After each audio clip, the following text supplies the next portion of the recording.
Assalamualaikum warahmatullahi wabarakatuh. Nama saya Pepa Adikdayani dari kelas 95 absen 31 dan saya di sini akan menjawab soal bab teknologi ramah lingkungan. Soal pertama, jelaskan pengertian teknologi ramah lingkungan. Teknologi ramah lingkungan sering disebut green technology, merupakan bentuk penerapan teknologi yang memperhatikan prinsip-prinsip pelestarian lingkungan. Nomor 2, jelaskan 3 prinsip teknologi ramah lingkungan. Yang pertama yaitu reduce, yaitu meminimalisir produk samping berupa limbah melalui pemanfaatan bahan secara optimal. Yang kedua reuse, yaitu menggunakan kembali bahan-bahan yang sudah tidak dipakai. Dan yang ketiga recycle, yaitu mengolah kembali bahan-bahan yang sudah tidak dipakai. Nomor 3, sebutkan 4 bidang aplikasi teknologi ramah lingkungan.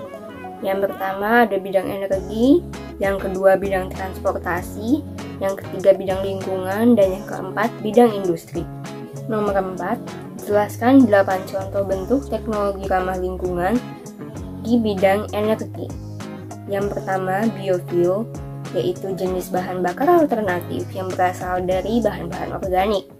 Yang kedua biogas, yaitu jenis bahan bakar alternatif yang diperoleh dari proses fermentasi bahan-bahan organik oleh bakteri anaerob. Yang ketiga, sel surya, yaitu perangkat yang dapat mengubah energi cahaya matahari menjadi energi listrik dengan menggunakan prinsip efek fotovoltaik. Yang keempat, pembangkit listrik tenaga air, yaitu menggunakan energi gerak atau energi kinetik dari aliran air untuk menghasilkan listrik. Yang kelima, pembangkit listrik tenaga pasang surut air laut dan ombak atau ocean power adalah energi listrik dihasilkan oleh pasang surut air laut, gelombang air, dan ombak. Yang keenam, pembangkit listrik tenaga angin atau wind power adalah sistem pembangkit listrik dengan memanfaatkan angin untuk memutar kincir yang berfungsi sebagai generator. Yang ketujuh, geothermal adalah panas yang tersimpan dalam tanah, lapisan dasar bumi, dan cairan dalam kerak bumi. Yang kedelapan, yaitu fuel cell dan hydrogen power, yaitu penggabungan gas hidrogen dan oksigen yang menghasilkan reaksi energi panas yang tinggi sehingga dapat digunakan sebagai sumber listrik. Yang kelima, jelaskan perbedaan bioetanol, biodiesel, dan biogas. Bioetanol merupakan cairan hasil proses fermentasi gula dari sumber karbohidrat jenis selulosa menggunakan bantuan mikroba. Biodiesel adalah minyak dari tumbuhan yang digunakan sebagai alternatif pengganti minyak solar, dan biogas adalah gas yang dihasilkan oleh aktivitas anaerobik bahan-bahan organik. Nomor 6, menurutmu Indonesia harus lebih fokus kepada pengembangan energi apa? Menurut saya, karena Indonesia adalah salah satu negara di dunia yang memiliki wilayah laut terbesar, Indonesia sangat berpotensi untuk pengembangan energi laut. Kenapa Indonesia harus berfokus kepada pengembangan energi ini? Karena energi ini dapat berupa energi pasang surut. Sementara energi pasang surut di wilayah Indonesia terdapat pada banyak pulau. Hal ini memungkinkan Indonesia untuk memanfaatkan energi pasang surut.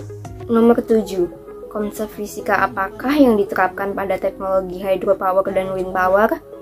Menurut saya, hydropower dan wind power sama-sama menerapkan konsep fisika elektromagnet.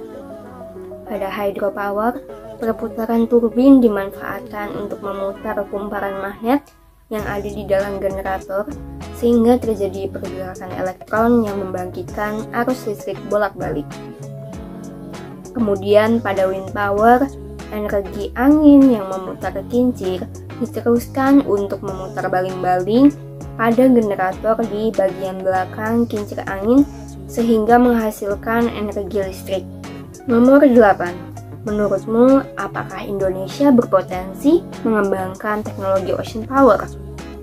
Seperti yang saya jelaskan di nomor 6, Indonesia sangat berpotensi mengembangkan teknologi ocean power karena energi pasang surut di wilayah Indonesia terdapat pada banyak pulau. Hal ini memungkinkan untuk memanfaatkan energi pasang surut. Namun, pemanfaatan energi ini di Indonesia masih belum optimal. Nomor 9. Apakah pembentukan air bisa menghasilkan bahan bakar? Jawabannya bisa. Untuk menjadi bahan bakar, air perlu melalui proses pemisahan molekul air menjadi hidrogen dan oksigen. Namun, proses ini memakan energi yang sangat besar sehingga tidak sebanding dengan energi yang dihasilkan. Nomor 10. Jelaskan 3 contoh bentuk teknologi ramah lingkungan di bidang transportasi. Yang pertama, kendaraan hidrogen. Kendaraan hidrogen merupakan kendaraan yang menggunakan hidrogen sebagai bahan bakar penggerak mesin. Di dalam kendaraan ini terpasang alat yang mampu mengubah energi kimia dari hidrogen menjadi energi mekanik. Yang kedua, mobil surya atau solar car. Mobil surya merupakan mobil yang energi utamanya berasal dari sinar matahari. Dan yang ketiga, mobil listrik atau electric car. Mobil listrik merupakan mobil yang didorong oleh satu atau lebih motor listrik menggunakan energi listrik yang disimpan dalam baterai atau alat penyimpan energi yang lain. 11. Apakah mobil listrik sudah dibuat di Indonesia? Presiden RI Joko Widodo telah meluncurkan mobil listrik pertama yang dirakit di Indonesia, yaitu mobil Hyundai Ioniq 5 yang diproduksi oleh PT Hyundai Motor Manufacturing Indonesia. Proses pembakaran mobil listrik sebagai berikut. Yang pertama, ketika pedal pada mobil ditekan, maka controller akan mengambil dan mengatur daya listrik dari baterai traksi dan inverter. Yang kedua, dengan pengaturan dari controller, kemudian inverter mengirimkan tenaga listrik dari baterai menuju ke motor listrik sesuai dengan yang dibutuhkan. Yang ketiga, setelah energi listrik dikirimkan ke motor listrik, kemudian motor listrik mengkonversi energi listrik menjadi energi mekanik berupa rotasi atau putaran. Kemudian putaran dari motor listrik kemudian memutar transmisi yang disalurkan untuk menggerakkan roda mobil. 12. Jelaskan 4 contoh bentuk teknologi ramah lingkungan di bidang lingkungan. Yang pertama ada biopori, yaitu teknik untuk membuat wilayah resapan air hujan. Teknik ini diterapkan dengan menyediakan area yang dibuat berlubang-lubang kecil atau berpori yang nantinya akan menyerap air hujan dan kemudian disalurkan ke tempat penampungan air. Yang kedua ada fitoremediasi, merupakan penggunaan tumbuhan untuk menghilangkan, memindahkan, menstabilkan, atau menghancurkan bahan pencemar, baik itu senyawa organik maupun anorganik. Yang ketiga, toilet pengompos, merupakan toilet kering yang menggunakan proses secara aerob untuk menghancurkan atau mendekomposisi feses yang dihasilkan manusia. Yang keempat, pemurnian air, yaitu suatu proses penghilangan zat-zat kimia, kontaminan biologis, partikel-partikel padat, dan gas-gas dari air yang terkontaminasi. 13. Jelaskan perbedaan pengolahan sampah organik dengan metode biopori dan metode komposter seperti keranjang Takakura. Teknik biopori adalah dengan menyediakan area yang dibuat berlubang-lubang kecil atau berpori yang nantinya akan menyerap air hujan dan disalurkan ke dalam tempat penampungan air. Sementara itu, keranjang Takakura adalah metode pengomposan untuk skala rumah tangga atau kawasan mudah dan tidak memerlukan lahan luas. 14. Sebutkan beberapa tanaman fitoremediasi yang bisa mengurai polutan tanah. Yang pertama ada bunga matahari, yang kedua ada eceng gondok, dan yang ketiga ada sansevieria atau yang lebih sering kita kenal dengan lidah mertua. 15. Eceng gondok dapat digunakan sebagai fitoremediasi, tapi justru diberantas di perairan karena menimbulkan kerusakan. Mengapa? Memang benar, eceng gondok dapat digunakan sebagai fitoremediasi. Namun, pertumbuhan eceng gondok sangat cepat dan tinggi, sehingga dapat merusak perairan. Dampak negatif eceng gondok yang lainnya diantaranya, yang pertama, meningkatnya penguapan dan hilangnya air melalui daun-daun tanaman. 2. Menurunkan jumlah cahaya yang masuk ke dalam perairan, sehingga menyebabkan menurunnya tingkat kelarutan oksigen dalam air. Yang ketiga, tumbuhan eceng gondok yang sudah mati akan turun ke dasar perairan, sehingga mempercepat terjadinya proses pendangkalan. Jelaskan cara dan gambar dari composting toilet. Berikut ini adalah gambar dari composting toilet. Nah, cara kerja toilet ini yaitu kotoran manusia akan dicampur dengan serbuk gergaji, sabut kelapa atau gambut lumut untuk memfasilitasi pengolahan aerobik, penyerapan cairan, dan mengurangi bau. 17. Jelaskan secara ringkas mekanisme pemurnian air dengan cara osmosis balik. Pada proses osmosis, pelarut secara alami berpindah dari daerah yang memiliki konsentrasi zat terlarut rendah melalui suatu membran menuju daerah yang memiliki konsentrasi zat terlarut tinggi. Pergerakan alami pelarut ini bertujuan untuk menyamakan konsentrasi zat terlarut pada kedua sisi bagian membran. Pada osmosis balik, pelarut seperti air akan bergerak dari larutan yang pekat ke larutan yang encer. Hal tersebut dapat terjadi karena adanya tekanan dari luar sehingga dapat membalik arah aliran secara alami, dan adanya tekanan dari luar akan menyebabkan air dan larutan yang pekat mengalir ke arah larutan encer sehingga dapat dihasilkan air yang tidak mengandung garam. 18. Jelaskan cara kerja teknologi biopulping. Biopulping adalah teknologi ramah lingkungan yang terinspirasi dari proses pelapukan kayu dan sampah tanaman oleh mikroorganisme. Proses pelapukan dilakukan secara alami oleh beberapa jenis mikrob dan jamur, sehingga sampah-sampah dari pohon-pohon yang telah mati akan kembali diserap oleh alam secara alami.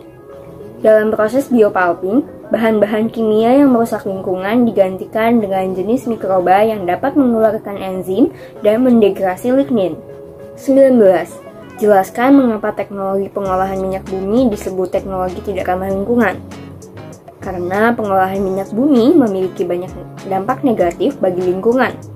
Antara lain, yang pertama, udara yang akan menyelimuti daerah tambang dengan debu, uap, asap, dan bau. 2. Produksi minyak ini menghasilkan emisi gas rumah kaca 3 hingga 5 kali daripada produksi minyak mentah pada umumnya. 3. Pada produksi ini digunakan sejumlah air dan membentuk kubangan seperti danau yang berisi air limbah dan kotoran yang beracun. 20. Jelaskan mengapa teknologi pengolahan batu bara disebut teknologi tidak ramah lingkungan. Karena pengolahan batu bara memiliki banyak dampak negatif bagi lingkungan. Antara lain, yang pertama, sebelum batu bara dibakar, proses produksi batu bara sehingga siap digunakan pun telah merusak tanah dan mencemari udara. Yang kedua, ketika batu bara dibakar secara langsung tanpa menggunakan alat pengontrol pembakaran, maka dapat menyebabkan polusi udara. Yang ketiga, di dalam batu bara banyak terkandung karbon dengan sedikit sulfur. 21. Jelaskan 20 usaha yang dapat kamu lakukan untuk menghemat energi dalam kehidupan sehari-hari. Yang pertama, mematikan peralatan listrik yang tidak digunakan. Cara ini akan menghemat energi listrik karena penghematan waktu pemakaian. Yang kedua, membuka jendela atau ventilasi di rumah agar angin dapat masuk, sehingga penggunaan pendingin ruangan bisa diminimalisir. Yang ketiga, selalu mematikan keran ketika sudah tidak digunakan agar tidak ada air yang terbuang sia-sia. Keempat, jalan kaki atau bersepeda menuju lokasi yang masih bisa dijangkau. Cara ini dapat dilakukan untuk menghemat BBM dan mengurangi polusi udara. Yang kelima, naik transportasi umum untuk mengurangi pemakaian atau menghemat pemakaian BBM. Yang keenam, mengurangi penggunaan kendaraan pribadi untuk mengurangi polusi karbon. 7. Mematikan lampu ketika siang hari guna menghemat energi listrik. 8. Mematikan seluruh peralatan elektronik yang tidak digunakan untuk menghemat pemakaian energi listrik. Kesembilan, Ganti lampu biasa dengan lampu LED karena lampu LED lebih hemat listrik dibandingkan lampu biasa. 10. Perbanyak tanaman di rumah karena adanya tanaman dapat membuat udara sekitar menjadi lebih sejuk dan segar, sehingga tidak memerlukan pendingin ruangan. 11. Hindari kulkas dalam keadaan terlalu penuh atau kosong. Kulkas yang terlalu penuh atau kosong dapat membuatnya bekerja ekstra untuk menyesuaikan suhu di dalamnya. Daya listrik yang terpakai juga tentunya akan semakin besar. 12. Meminimalisir penggunaan dispenser. Dispenser mengonsumsi daya listrik dengan jumlah yang banyak. 13. Gunakan laptop daripada PC. Hal ini dikarenakan laptop menggunakan daya listrik yang lebih sedikit dibandingkan komputer atau PC. 14. Mengeringkan pakaian di bawah sinar matahari. Hal ini dilakukan untuk menghemat daya listrik dari pengering pakaian. 15. Menggunakan kulkas dengan freon ramah lingkungan. Kulkas dengan freon ramah lingkungan sudah terjangkau serta hemat energi. 16. Tidak membiarkan charger smartphone semalaman. Hal ini dilakukan agar daya listrik tidak terbuang tanpa ada perangkat yang diisi. 17. Menggunakan timer pendingin ruangan. Hal ini karena dapat menghemat pemakaian listrik sehingga pendingin ruangan tidak dipakai terus-menerus. 18. Memakai pakaian sesuai kondisi cuaca agar tidak perlu menyalakan pendingin atau penghangat ruangan. 19. Memasak dengan air secukupnya dapat mengurangi limbah bekas memasak sekaligus mempercepat proses memanaskan air sehingga penggunaan sumber daya listrik atau gas lebih awet. 20. Memanfaatkan fungsi kendali smart device agar lebih memudahkan untuk mematikan daya perangkat listrik yang sudah tidak digunakan. Sekian jawaban dari saya. Wassalamualaikum warahmatullahi wabarakatuh.